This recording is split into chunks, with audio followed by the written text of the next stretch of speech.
Hello, listeners. This is Lee Price. This is Will Ford from Football 365. And you're listening smartly to At the Bridge Pod, a Chelsea FC podcast, although I would describe it as the Chelsea FC podcast. Magical from Eden Hazard.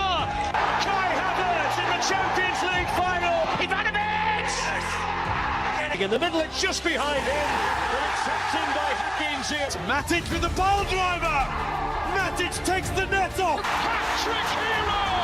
Cole Palmer wins an epic, sensational game. It's time for another episode of At the Bridge Pod, your number one Chelsea FC podcast. Coming up on this episode, I got two. We got 2 wins from the Blues. Oh yes, we can talk about 2 wins. Oh, welcome back everyone to another episode of At the Bridge Pod, and I am joined in the virtual room filled with lions. I've got Berth and I've got Chris. It's a trio today. Ollie might be joining. We're not sure, but he might be. Hi, Mike. Well, you'll probably be hearing me more than once in this show, but Ollie didn't get to join us in this episode. Now back to the show. But hey, moments of the weekend, team. Chris is ready. Go on, Beth. No. Well, I mean, Chris, if you want to go first, I mean, if you've done something this weekend, that's on Chris, you. So I'll let you go first. Chris's highlight was sending me the 0-0 scoreline from Frankfurt Leipzig. Yeah, going, that was what funny. What a game to watch. It was shit. That was funny. Yeah. No, mine would be my girls won 8-1 on Saturday. And then I got to play football again on Sunday. But It was my first game of 2025. I came on the pitch as a sub and 10 seconds later got injured and had to play the whole second half with a really bad dead leg. Oh, what the fuck? So, yeah, I thought, what the fucking chances? But yeah, it was nice to be back playing and nice to be back having a normal weekend of football, really. What about you, Berth? Yeah, to be fair, I also came back from injury this week at football. Interestingly enough, I almost got an assist by the ball hitting my bollocks, and it's my ricocheting. Nice. Like I said on Friday. Yeah, somehow it ended up at my striker's feet. And he missed the 1-on-1, but I almost got an assist with my balls, which should have been probably the highlight of my Too year. many on the pitch, too many balls on the pitch. Robbing you of assists. Yeah, but I came on and enjoyed myself, played a few good passes, hit the bar as well. But yeah, it's good to be back. Oh, I'm gonna go straight to my games of the weekend because fuck you, Chris. First of all, Coventry had a last minute winner in a 3-2 win. Great game. They were 2-0 up, so I was like really cocky and going, Lamps he's cooking. And then quick, it was 2-2, and I'm like, the fuck, you fucked that up. And then they won in the 90th minute, which was awesome. Yeah, the 0-0 between Frankfurt and Leipzig it was shit. But my actual moment of the weekend is again in my games of the weekend. MLS, South Sounders 5, LAFC 2. It was our first win after 7 straight defeats against LAFC. And Paul Rothrock, oh my word, dude. What a hit. And we dominated from minute 1. I'm just so proud of them. I was so fucking happy with them. They were incredible. Absolutely incredible. And of course, before we dive into the news, we got some Shevva shoutouts. Look, I'm kind of loving how listeners now who stick with us through that section we've just done, and this section still, for our moments of the weekend, our weekend bollocks, react in the Spotify comments. They might react to Berth's bollocks getting hit today. We never know. But first of all, James McManus said, great pod as always. Thanks for answering my question. I asked the one about Enzo on my Insta. Keep up the good work, boys. Nice to have everyone on today. So thank you, James. Ashwat said, I live 45 miles north of Atlanta and there are about 10 to 12 Lidls within a 25-mile radius.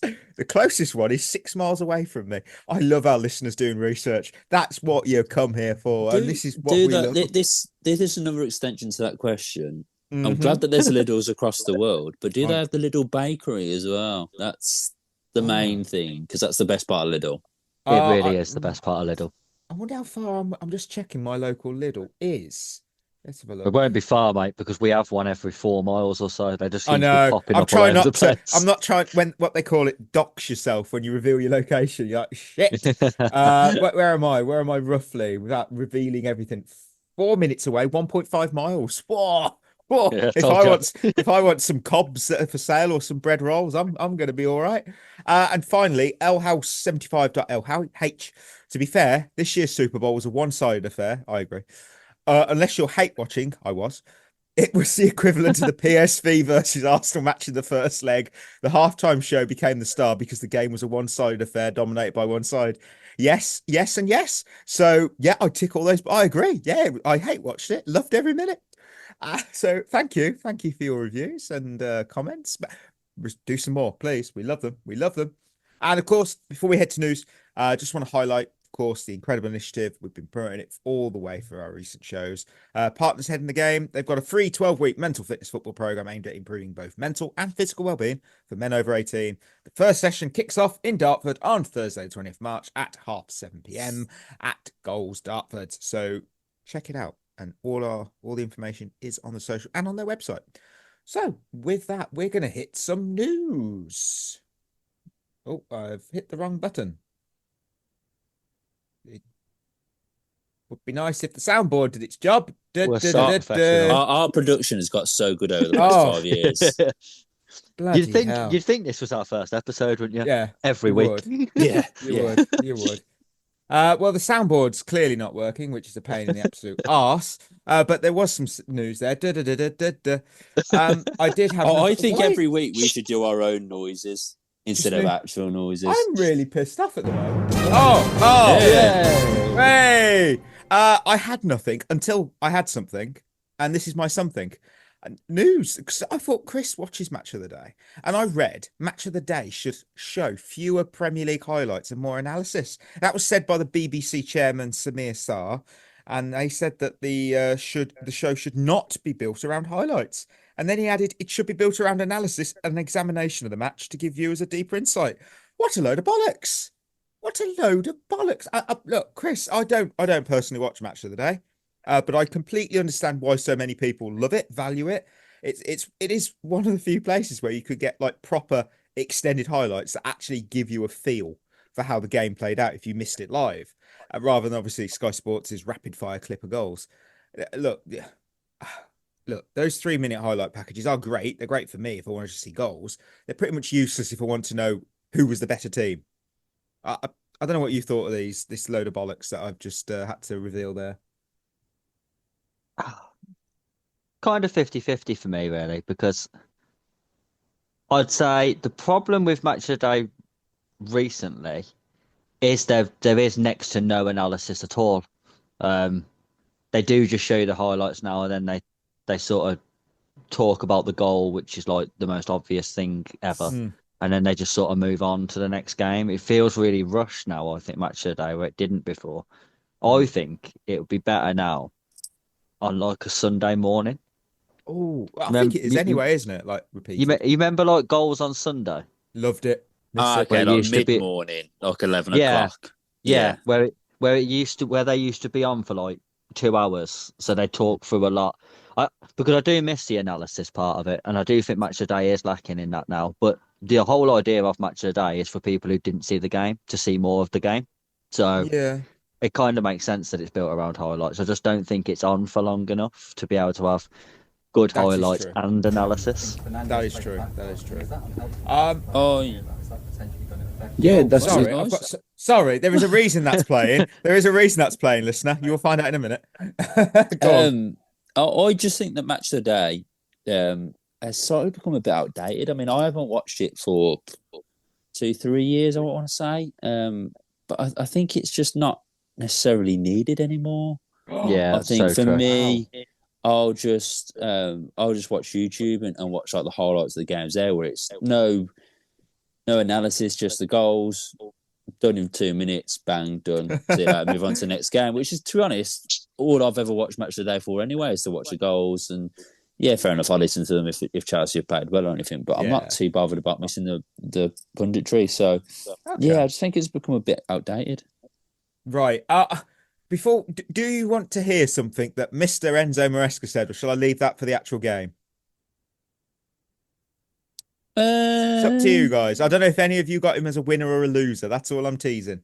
I haven't, to be fair, but Chris, do you want me to move it to the winners and losers, or should I play it now? Play it now. Right, this is what he said when he was asked about the fans moaning when Enzo Fernandez had a chance to pass forward but went backwards. Booing, I think Fernandez played a back pass. Is that unhelpful for the players to hear that? Is that potentially going to affect? Yeah, that is not. But the good thing is that Fernandez knows that if he doesn't play back, I will change him. If the keeper play long, I will change him. This is the what we have. I was just like, what the fuck? Oh God, it's so depressing. Like you can tell. Obviously, we all watch the game, obviously, and I was like, these players just want to play forward and counter attack and actually, attack. And I kind of feel like Maresca just holds them back now. And they're like, oh, I might get dropped. I'm like, to be fair, if they drop you, you'll be playing again soon. He'll probably be fired. But you know what the crazy thing is? Enzo Fernandez has probably been our best player in the past 2 100%. 100%. He says something like that, and you're like, what? And it's like, what? People still defend Enzo Maresca for his comments, and I'm like, how? But this is why he's a twat. I'm not lying. No. Because again, he's even managed to take a positive result and still make it worse in afterwards. Like, why are you saying those things?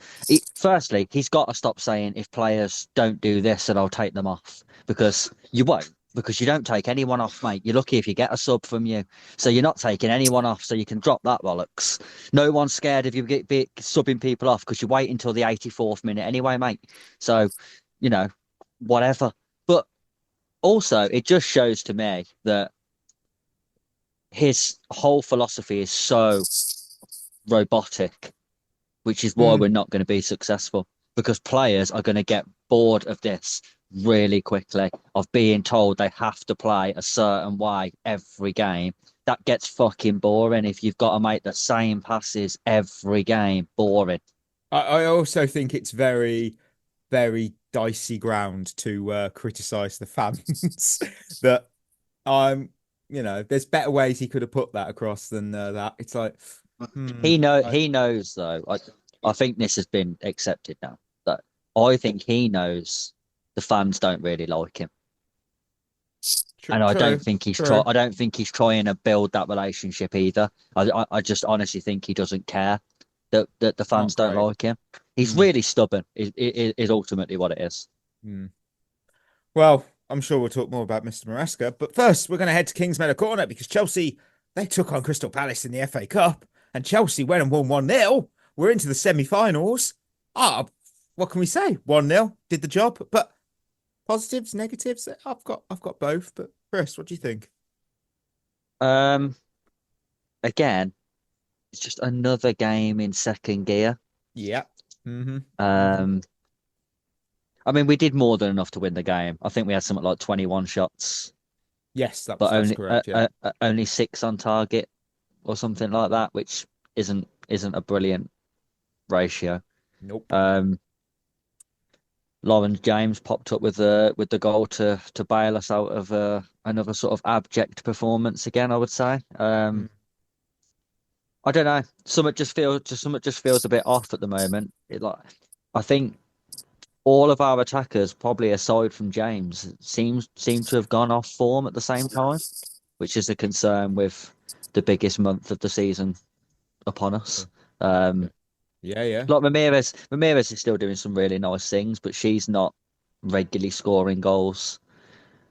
I think it's quite amazing actually that we've done as well as we have done this season, to be like unbeaten in a cup final, in a cup semi-final, still in the Champions League, and we haven't really had a natural goal scorer all season, like someone who's getting goals week after week. You look at Man City, like Bunny Shaw scores pretty much every game that she plays, she scores. We don't really have that. We have more goals from around the team, but I do think if to be doing what we're doing and still to have Sam Kerr come back, I hope she's back before the end of the season, because I think I think it still shows that we are missing that person with a real killer instinct in front of goal who will score you, a goal every other game minimum. What do you think, Berth? I kind of came away thinking a strong performance, but we were wasteful, and it nearly cost us. But Crystal Palace didn't come to play football, which is a bit of a shame. Yeah. I mean, I think we're just winning like champions at the moment, which isn't necessarily meaning we're playing the best football we can possibly do. But I think it's a performance that we got the win. We are being very wasteful at the minute, and I think Chris is right in the sense that we are in second gear for a lot of the games recently. It is a slight worry how we're playing at the minute. I will say that, but I do think in the how do I word this? In the more competitive games, I'll say in the Man Cities, the Man U's, I think we'll step up another level. I do think that'll happen. But I think at the minute we are a bit too complacent, I think we're a bit too lax, and we do need to step it up against with this front of games coming up against City. Yeah. So it's slightly concerning, but I think we will be all right. I think we will just turn it on when it really matters. I mean, like I said, Palace didn't come to play football. They low blocked the whole game. 2 shots to our 21. And the thing is, we've struggled to create chances. We have been clinical because clearly we've won. Look, you win, and that's the main thing. We got to the next round, but man, there was just the fact that we had plenty of chances, but we scored 1 goal. Technically, some people have pointed out we've scored 3, 2 were ruled out, 1 questionable. But I feel like on another day we could have had 6 or 7, but we didn't. And look. Against Man City, we've got a League Cup final this weekend. We have to be lethal because this lack of finishing has been a thing for a while now. Chris touched on it. Second gear. We can't do it. Look, we won't create as many chances as we will against Palace we did against Palace as we will against City. Just the level of opponent. And if we don't take that opportunity, we will be hurt.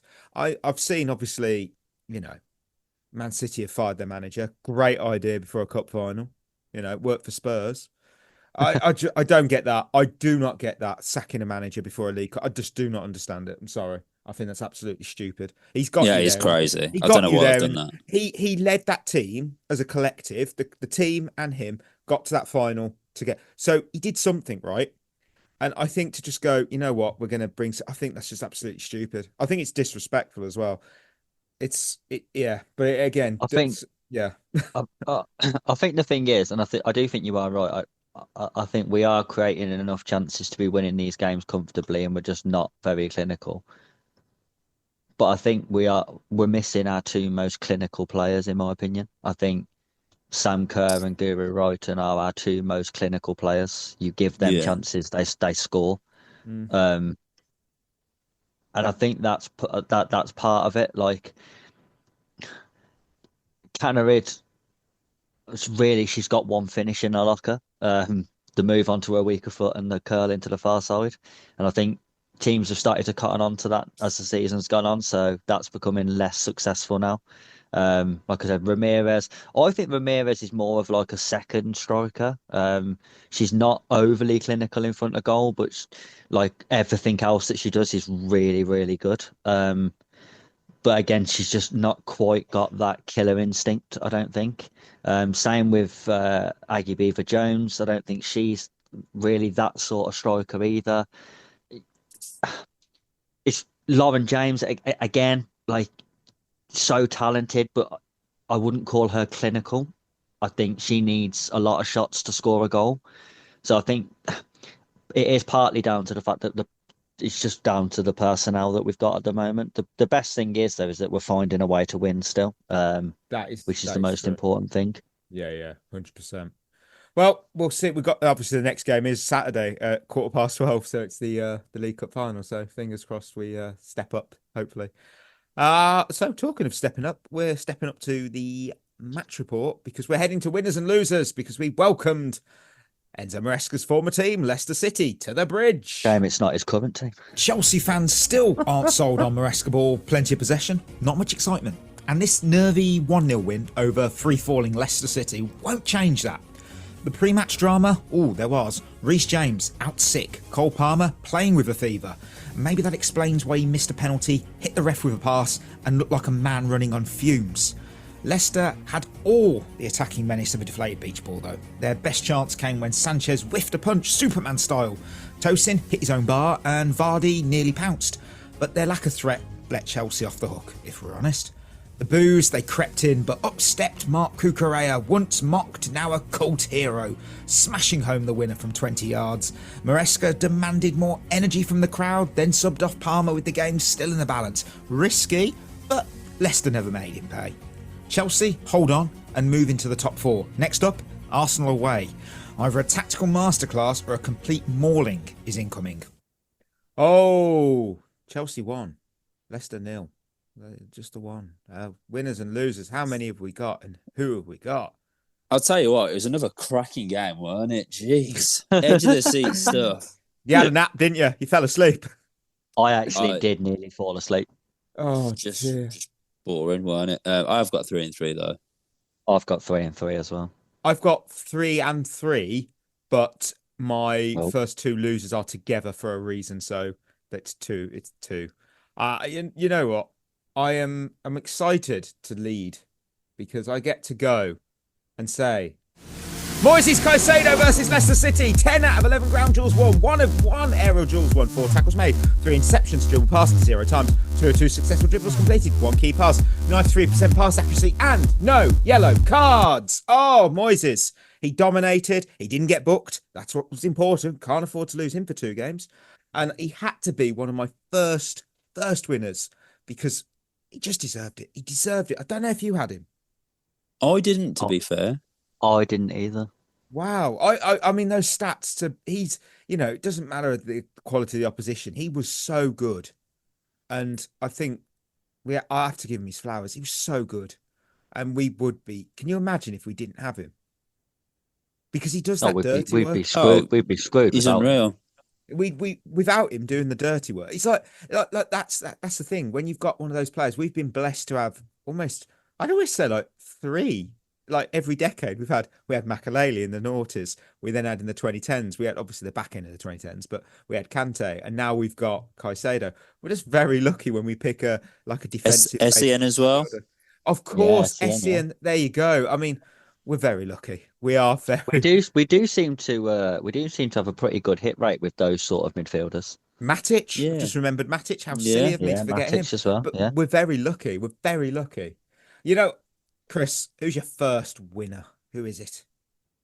Enzo Fernandez. Yeah, he was on mine. Couldn't agree more. Again, energy, leadership, intensity, good on the ball, good off the ball. Everything you'd want from a midfielder. His good form continues. Not really much more to say. Yeah. This sounds like it was a really great, exciting game, wasn't it? Yeah, honestly. It was a dog shit game. One of the worst games save us. Well, Enzo Fernandez was my first winner. Like I said earlier, I think he's our best player at the moment, and I don't think it's actually that close. I think he's one that shows the most passion, probably the most quality as well at the minute. You'd have to say he's one that stands out at the minute. Him and Caicedo and Cucurella, I think. But yeah, I thought he played really well, and he's just a key to how we're playing at the minute. My second winner is someone I've just mentioned, and that's Marc Cucurella. He's on mine as well. He's on mine, yeah. I don't think this is a wild statement to make, but it could be a bit of a hot take. I think he's the best left back in the Prem. I think he's been the best left back in the Prem for a while. I just think people didn't want to admit it because they didn't like him. I can't think of a better left back actually right now. Not being biased. I mean, you've got Anthony Robinson, you've got Kirkes at Bournemouth, and I get it, but I think Bournemouth and Portsmouth, Bournemouth and Fulham. Now, I know what you mean. Sorry, yeah. But I think for me, Cucurella's more consistent. I think he's good both defensively and offensively. Getting goals now, passionate, just unbelievable player, really. And I think he's been very good now since since the middle of last season, really. Just really, really talented. I can't see why people don't like him, but yeah, for me, he has to be a winner.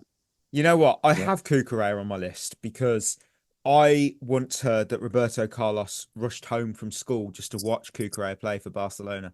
Now, fast forward, and Chelsea fans are probably clearing their schedules to witness Cucurella play. It's amazing. I mean, this season he has been one thing above all. And you say probably the best left back in the Premier League. Yeah, because he's consistent. He's consistently good. And against Leicester, not only did he obviously bury a beauty of a goal, he was a constant threat down that flank. And for me, I'm not even saying this is a hot take. I think this is just a fact. Marc Cucurella is Chelsea's Luka Modric. When he first arrived, he was written off as a bust, flop, absolute waste of money. Now, full 180, he's undeniably a game changer and one of the biggest reasons Chelsea win games more than they lose. Yeah, I think that's fair. I don't know if he'll win the Ballon d'Or. I'm not going to complain if he does. I think he won't. I think a lot of people won't. I probably agree with the Modric comparison, but I get what you're saying in the sense Modric that was voted the worst signing of the La Liga window when he joined Real Madrid. Yeah, I know, and they wanted him out. And let's be honest, the Chelsea fans were similar. No, I understand the comparison, but I think people will disagree just because it's Luka Modric and Marc Cucurella. I think that's the only reason why people disagree. But I totally get what you're saying. Yeah, I'm saying the turnaround. I'm saying the turnaround's the same. Yeah. And it is a massive turnaround. But you could argue that Enzo Fernandez is slowly getting that way as well. I don't think anyone called for him to be like when obviously the rumours that Man United were interested in Cucurella. The amount, look, we were all probably guilty of it. We were like, you know what? If they're stupid enough, got away with that one. Didn't they get Reguilon instead? Yeah, probably. That sounds a Man United thing. And then they made somebody redundant. That's very Manchester United. I'm going to reel off my final winner because you've technically already said it.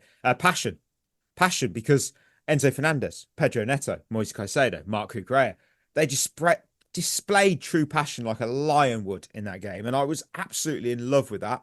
And the fans when Cucurella went up to the corner flag, you could see the fans were like, behind him, and that's exactly what the atmosphere we want. We love that, and we do. I've been critical of the atmosphere at the Bridge, but that was good to see. I'm absolutely in awe of that, and we need to see more of it. We really, really do. Berth, who's second, third winner, whoever, what? My third winner, and again, it was a real hard choice. Clean sheets is my third winner. We did keep one. We kept one, and that's 2 in a row, if I'm not mistaken, in the Premier League. Yeah, yes, it is. It is. I just had to quit. I was like, 4-0 against Southampton, and then Leicester. We won't talk about the opposition, but it's 2 clean sheets in a row. I don't think we're great defensively, to be honest with you, but it gets a bit of confidence. It's, I thought the defence played well. I thought Fofana looked all right, to be fair. Colwill was okay. Sanchez was. Well, yeah, he was still shit. But anyway, it's a clean sheet, so it's confidence, and that's what we need at the minute. A bit of momentum, a bit of confidence. So, 2 clean sheets in a row in the league. Can't really complain too much. Right, Chris, round us off. Who have you got? Well, again, I don't think there was loads of standout players in the game. I've seen Pedro Neto getting a lot of praise for running around, but I mean, again, should we be going over the top because people are running around? Shouldn't that be the standard? But okay. So I went with someone who I think had an okay game, but did have a big moment in the game. So I've gone with Colwill. Berth alluded to it earlier when Tosin hit his own crossbar. Vardy scores there if Colwill doesn't get the flick on the rebound. Yeah. It's the first time in a long time I've seen Colwill actually be alive defensively to something. So I think when you look at it, in a relatively poor game, it was decided on 2 moments. Cucurella hitting one from the edge of the box and Colwill actually being switched on for once. So I thought I'd put him as a winner for that. Yeah, he had a very good game, and considering how critical I've been as well of Colwill, he deserves his flowers. He really does. Sorry, listeners, we've got to go to losers. We have to. I know it sucks, but it's weird because it was a 1-0 game, and yet we won. But it was just one of those games, and I'll reel off my first double, and it's Cole Palmer and Enzo Maresca as a pair, And look, we found out after the game that he didn't even train. That Cole Palmer didn't train the day before because he had a fever. And yet Maresca still decided to start him. Look, I put them together because that is poor player management. Because this was, in my opinion, the perfect chance to give Cole Palmer a rest. Especially, let's be honest, a string of underwhelming performances. And the thing is, this is where I feel I'm being clever. Nor Cole or the fans would say Palmer's been dropped. They wouldn't, because he's clearly unwell. He's had a fever. Look, but instead, what did he do? He played him. He missed a penalty. He racked up mistakes, and now his confidence is probably buried somewhere beneath Stamford Bridge. That's not how you manage a player. I thought straight away when that news dropped about a fever, I thought, why you took James out? So just whether Cole wanted to play or not, look, this is perfect. Have a rest, feel better, because we all know what it's like when we're sick and we do go to work. It sucks. Just pull him out the spotlight. But instead, played him, and it's gone worse. Let's be honest. I don't know what you think. Yeah, I mean, I don't think he's looked sharp for a while now, and I think it's just because he's been overplayed and overtrained and stuff like that. I think he's just knackered and needs a bit of a break. I'm not surprised. Cole Palmer was on my list, to be fair, losers.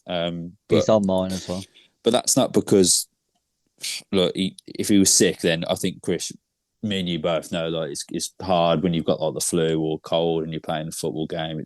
You don't want to be there. You can barely kick the ball, and you can't concentrate properly. So I'm not really going to be too harsh on Cole Palmer, but if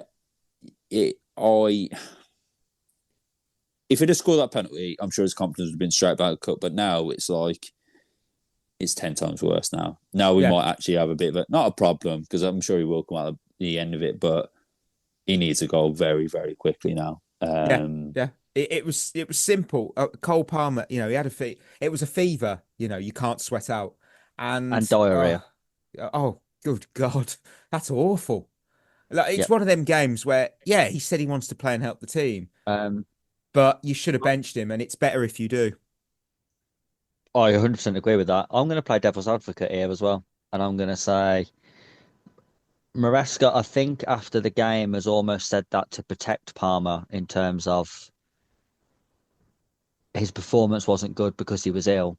But he still showed that he wanted to play for the club and he wanted to get him Champions League football, and it shows how much he cares and is still involved. On the flip side of that, though, I actually think it's incredibly selfish. Wow. Because if you're not fit to play and yet you play anyway, that is now a detriment to your teammates. Because if you can't play to 100% of your ability, then actually what you're doing is you're telling your teammates you've got to do twice the work now because I can't do it. Well, what I'll say to that is, I think that's on Maresca. I think that's what. Oh, 100% is. That's what Maresca's job is. It's not like Cole Palmer's manager here. It's not like he chooses to play or not. Obviously, he's our best player. Apparently, he does, though. Well, yeah, but like at the end of the day, Maresca's got to go, look, Cole, you've been shitting yourself the past 2 days. I can't put you on the pitch. Your temperature's 105 degrees, mate. Literally. Yeah, he must have felt like it was 9 PM. That he was just, to be ill and to have just played that game, because it was just a poor game, and he knows it himself. You could tell he was like, nothing's going my way. And I just felt sorry for him. I really did. And he's not. That's why I put him together, because if I put Palmer, I know some people go, that's harsh to put him as a loser. It's not his fault. If you're ill, look, I know how absolutely shit as a functioning adult I am when I'm ill. Good God. And he played. Wow. Well, what can I say? I don't know. I don't know whether, Berth, you'll feel the same about this, but if I was in awful form, and then I was ill, the last thing I'd do is play. Yeah. Yeah. Because I'd think I'm going to be shit today, and I'm already playing shit, so that's not going to help. So I'll just take the week off. Yeah. This is what I don't understand. Like, there was no world or alternative universe where this went his way. He was never going to be the best player on the pitch and get man of the match and get a hat trick past Leicester when he's been shitting himself for 2 days. The thing is, The thing is that, again, is that not where the doctors go, he can't play? Surely someone is smart enough. So, wouldn't you? Because You'd hope Palmer's so. young. Even if Palmer's feeling 50, 60%, he's going to want to play. Yeah. I would think. Like, if you're feeling remotely okay, you want to play, even if you're not still 100%, because he's a young lad, he's fit, this and that.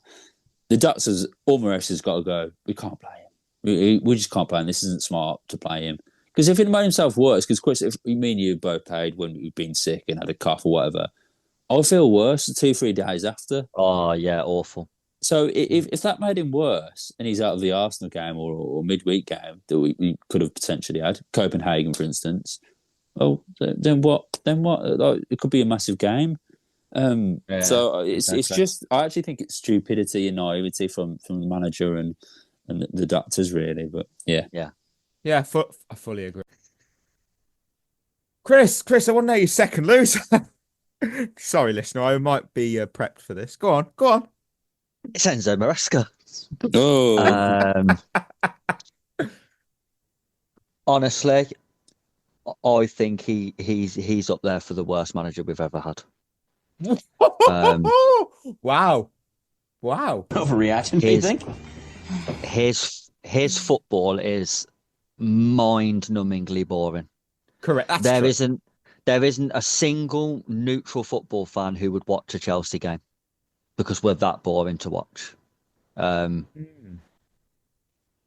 We've already spoke about the Palmer stuff.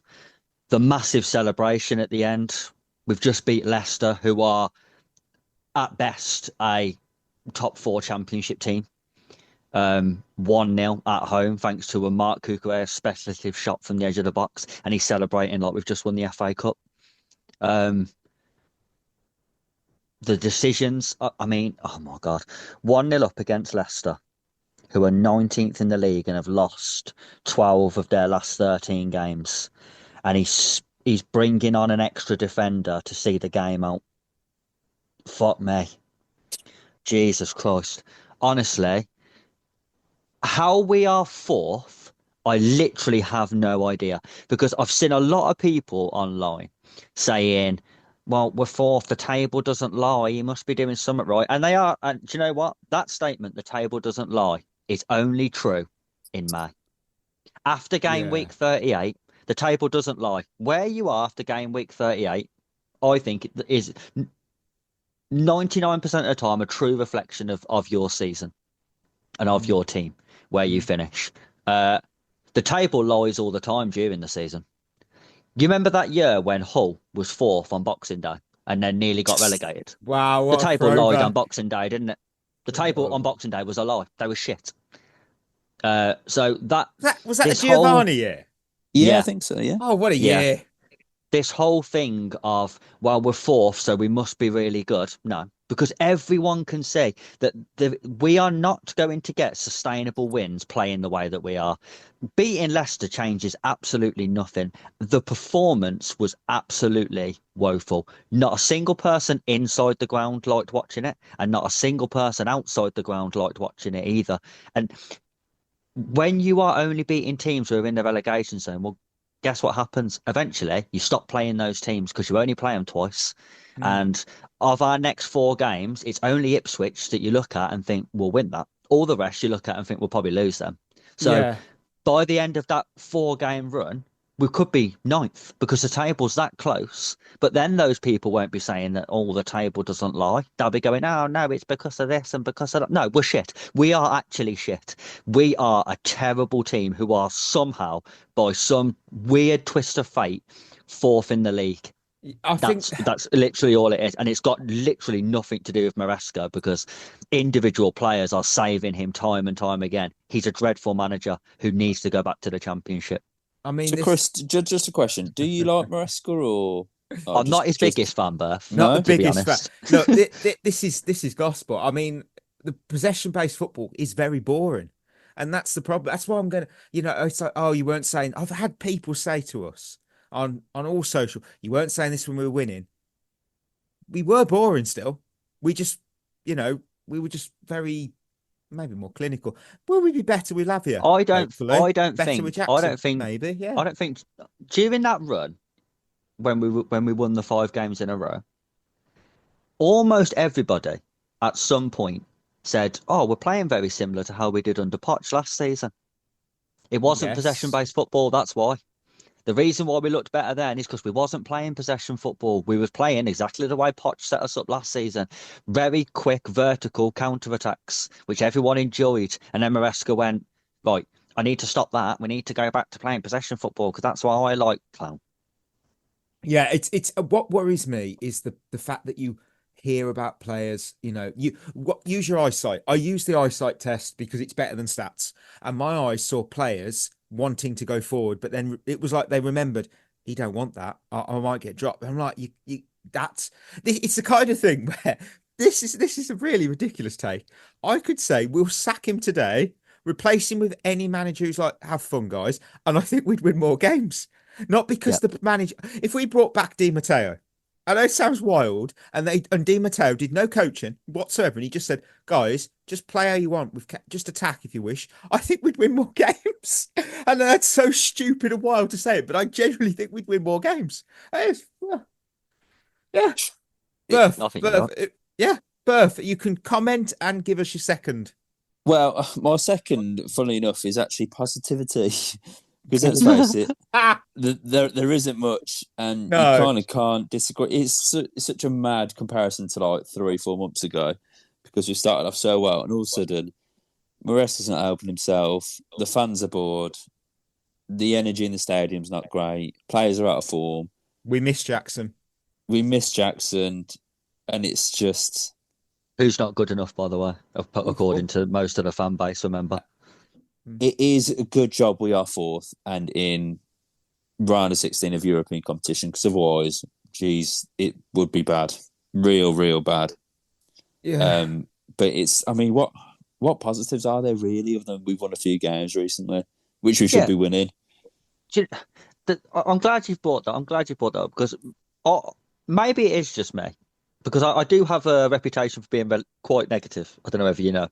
Oh, I never would have guessed that, mate. No, not for me. I don't know how you whether you guys feel the same, but being 4th now doesn't seem like it matters because we're not going to be. I feel like there's no way we're going to be there in May playing the way that we are.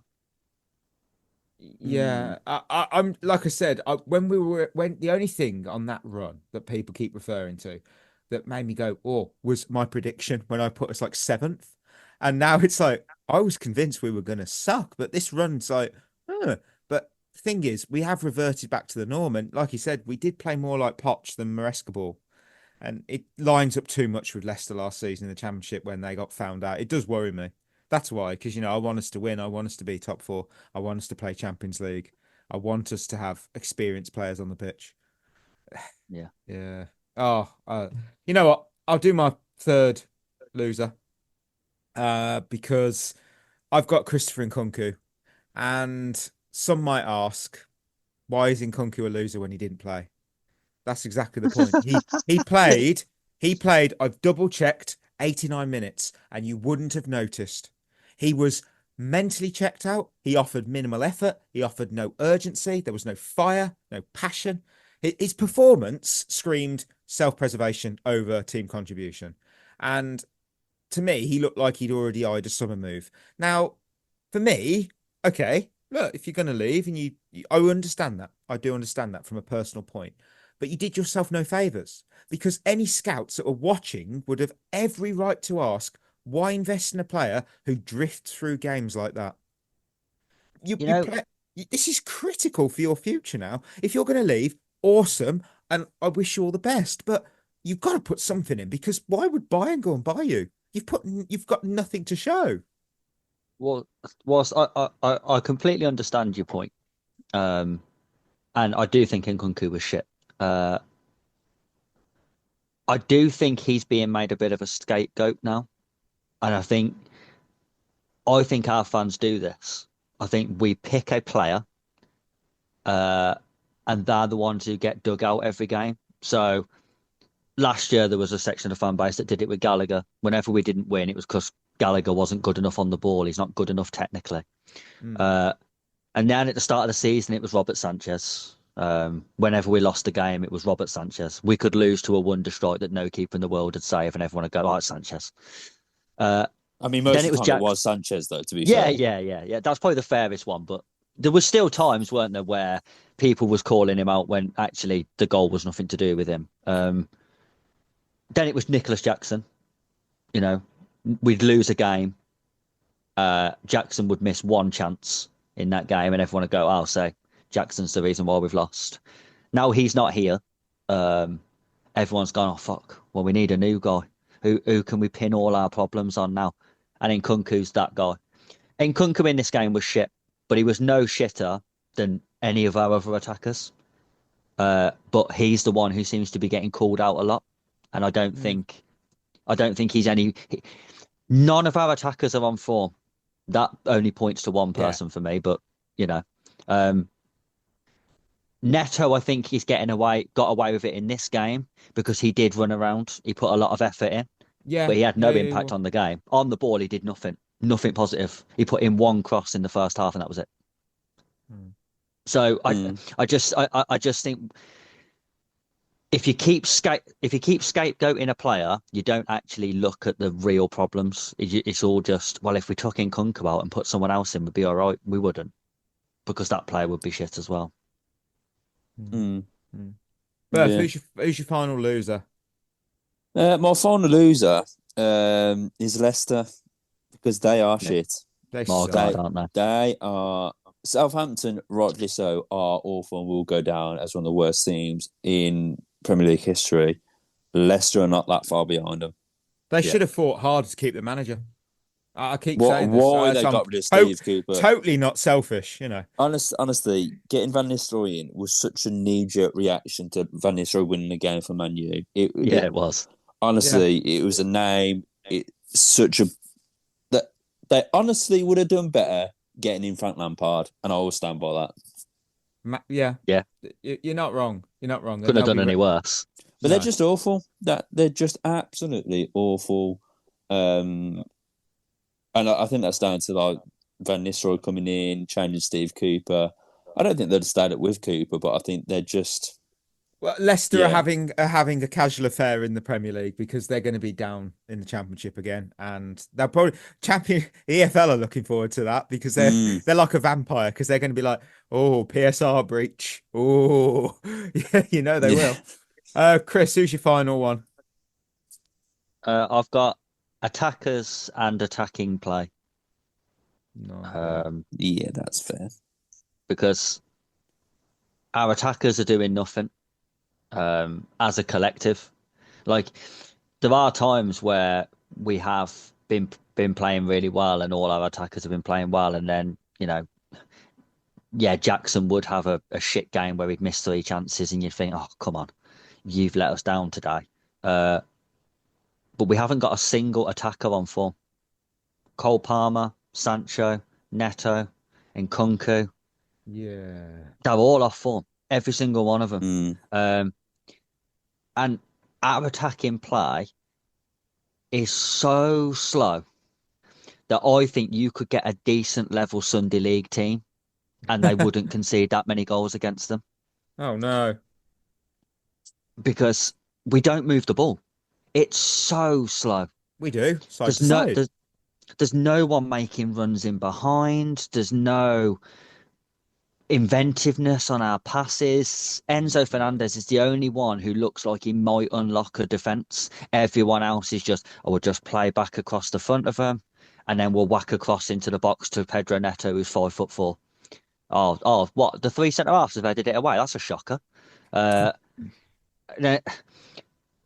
was a minute, and I think it was around about the 30th minute mark. I think Leicester had a free kick. And they swung it in and we cleared it. Robert Sanchez caught the ball. And he bowled it out quick to Neto on the right-hand side. And Pedro Neto ran 30, 40 yards up the pitch on the right-hand side, beat the defender, turned round, rolled it backwards. And then do you know where it went back to? The centre halves. Yeah. And it was like, what are we doing? You've just why has Sanchez bowled it out quick for us to run up the pitch, turn around and pass it back? What's the point of that? And I just think you look at our attackers. Do any of them actually suit dominating the ball? And we've been in this exact position. I remember having this exact same conversation before when we had the likes of Timo Werner. And you looked at us and you thought, why are we trying to keep the ball? We want to play without the ball because it suits our attackers better. Neto's devastating on the counter-attack. Correct. I miss that type of football. Nkunku proved at Leipzig better in a team that doesn't have the ball. Yeah. Jadon Sancho, Dortmund, better in a team that doesn't have the ball. Palmer's probably the only one who you'd say can do it, but I mean, I'd argue even he last year looked better in a counter-attacking team. Nicholas Jackson prefers balls in behind. He's not a great box present striker. We've done it again. We've built a squad that doesn't suit the way that we want to play. And I just think it's bizarre that we've managed to do it like 4 or 5 times in the last 10 years, that we keep building squads that don't suit how we want to play. If we're not creating a load of chances against teams who are in the relegation zone, then what are we going to do when we come up against better teams? I mean, we've got Arsenal on the weekend. I watched Arsenal yesterday against Man United. That was fucking dreadful. But I looked at it and I thought, there's no way we get a result against these, because the only way Man United hurt them in that game was quick on the counter-attack. There were so many times where they just launched it forward and got Garnacho in behind with his pace, and they caused them problems, especially late on in the game through counter-attacks. And I thought, we won't do any of that. Well, yeah, So, Arsenal can't play against a low block. That's the thing. Yeah, we won't do that either. No, we won't, and it's mad. So it's really stupid, and I do think as the season goes on, I just think we're going to score less and less and less and struggle to create chances because the way that we're playing doesn't suit any of the players that we have. No. Right, let's get the emojis. I went with the Spanish flag because of Cucurella, and that was it. I couldn't do a shrug. I'll just put a thumbs up, to be honest with you, because I don't know what else I could have put, but thumbs up, we won. You could put many things, I suppose, but yeah, you could have. But swearing, but no, we won. Go on, Chris. Sleeping emoji for me because it was a proper game to nod off to on a Sunday afternoon. Oh, lovely! Just a nice. You've been really positive, to be fair, today, Chris. He has actually. I'll give him. I think he's been as always, mate. Well, to be fair, play well, and I'll be positive. Exactly. Lion of the week, because we're going to check out our picks. Berth, you went with Nkunku. You haven't got a hope. Not a hope. Chris went with Pedro Neto. I went with Enzo. That's just as bad. Ollie went Reece James. He had a fever. And the wheel went with Pedro Neto. So thank you. You win, Mikey. Well done. I'll claim that. It's a modest one. Who gets the real winner? Would it be Cucurella?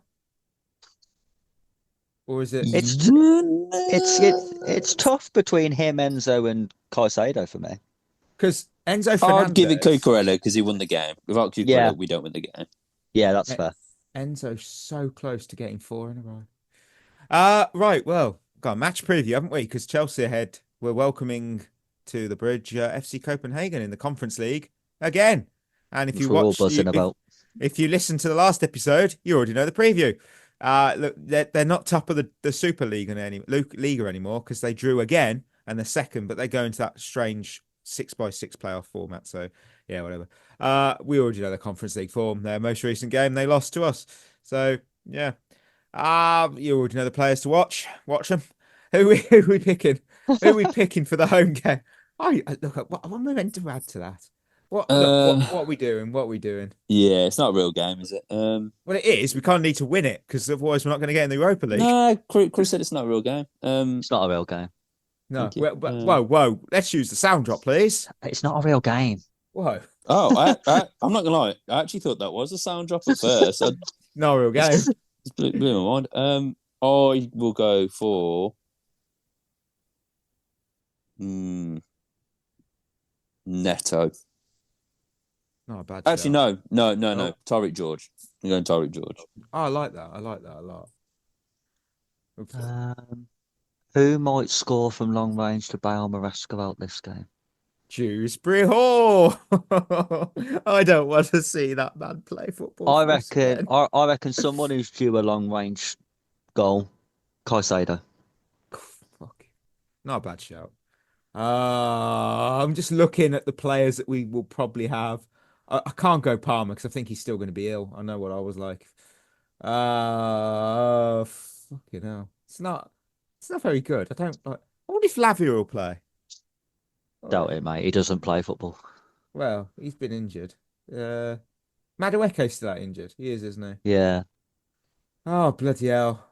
Oh, I'm almost tempted to go Raheem Sterling, and he won't play. Fuck it. I'll go Enzo Fernandez again. I'll go back to back. That's fair. I don't blame you. I've got nothing else on me. Hi there, Mike again. I absolutely am stupid. Didn't hit the wheel of names, the roulette wheel, but the roulette wheel chose Marc Cucurella for this week's game against FC Copenhagen. Now back to the show. But I do have Quaresma's questions for you. First one, a Spotify comment. Hi guys, this is Ethan Williams, sorry. Hi guys, loving the pod, always brightens up my day. Have a controversial question. Ooh, definitely a difficult one. If you boys could bring back any player from any era of Chelsea in their prime, who would it be and why? They've said, mine would be Cech as of our current goalkeeper situation. In his day, Cech would be an unreal goalkeeper. What do you guys think? Enjoy your week, lads. You deserve it.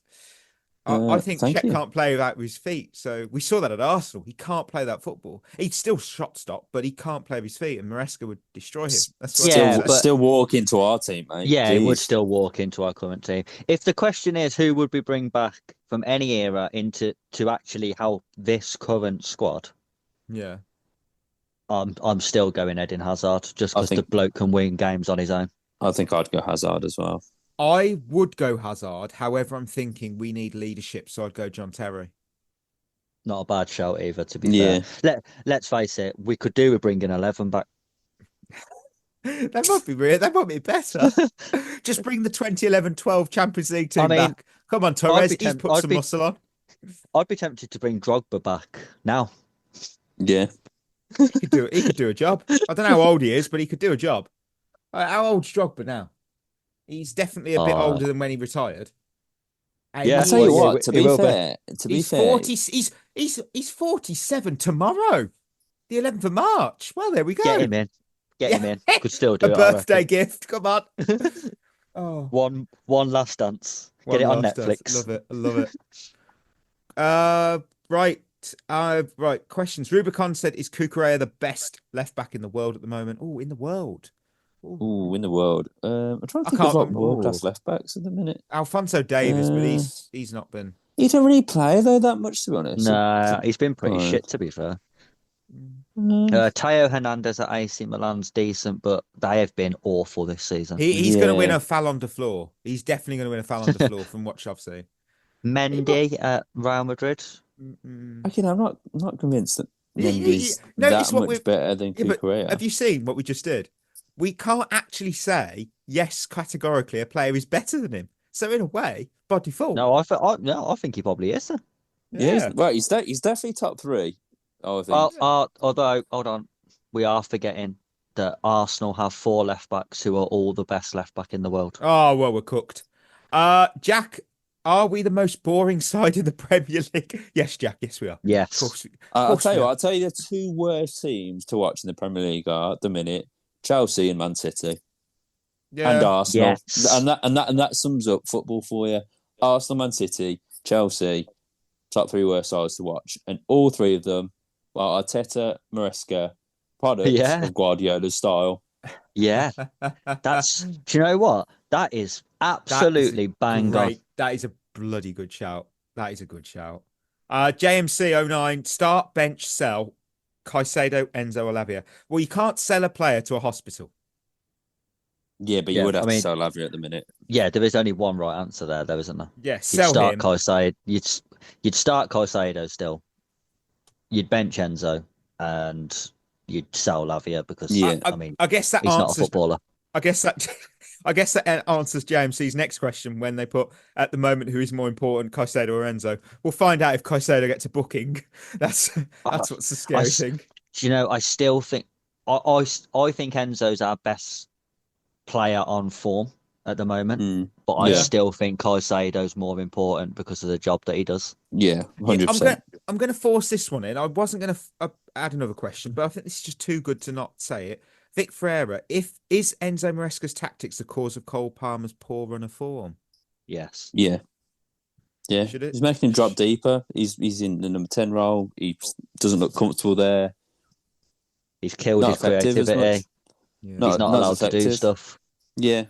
Oh, well, we are going to cheer you all up because we've got to end the show game, guess the player by their career path. And today's... we like this one, don't we, Buff? I do like this one. Today's theme is discipline.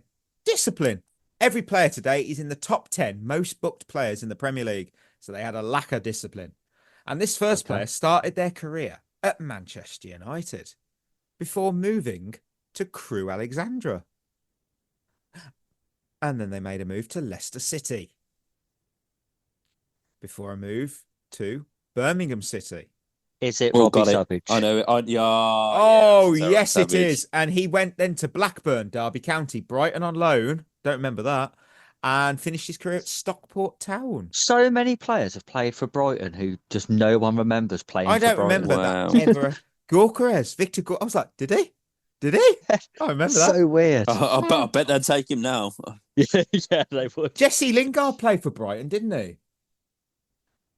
Did he? Yeah. He did. I'm so sure because we did a career path. See what I mean? Yeah, he did it on loan. 15 games. I was so right. Yeah, fucking hell, mad. Next player up. Started their career at Manchester United. There's a theme here. Yeah, there's definitely. Well, they left. That was it. They left Man United for a year. They didn't go anywhere, and then they returned to Manchester United. And then they randomly decided to join Brighton Town in 2018. And I'll give you the giveaway because you're thinking that's a bit unfair, Mike. You've given me two teams that are the same team. Well, he retired in 2011, took a year out, had a gap year, and then returned again. Paul Scholes? Yeah, it's Paul Scholes. Who got that? It was me, weren't it, Marky? I got Scholes. I'll give you credit. Savage got 89 yellow cards. Paul Scholes got 99.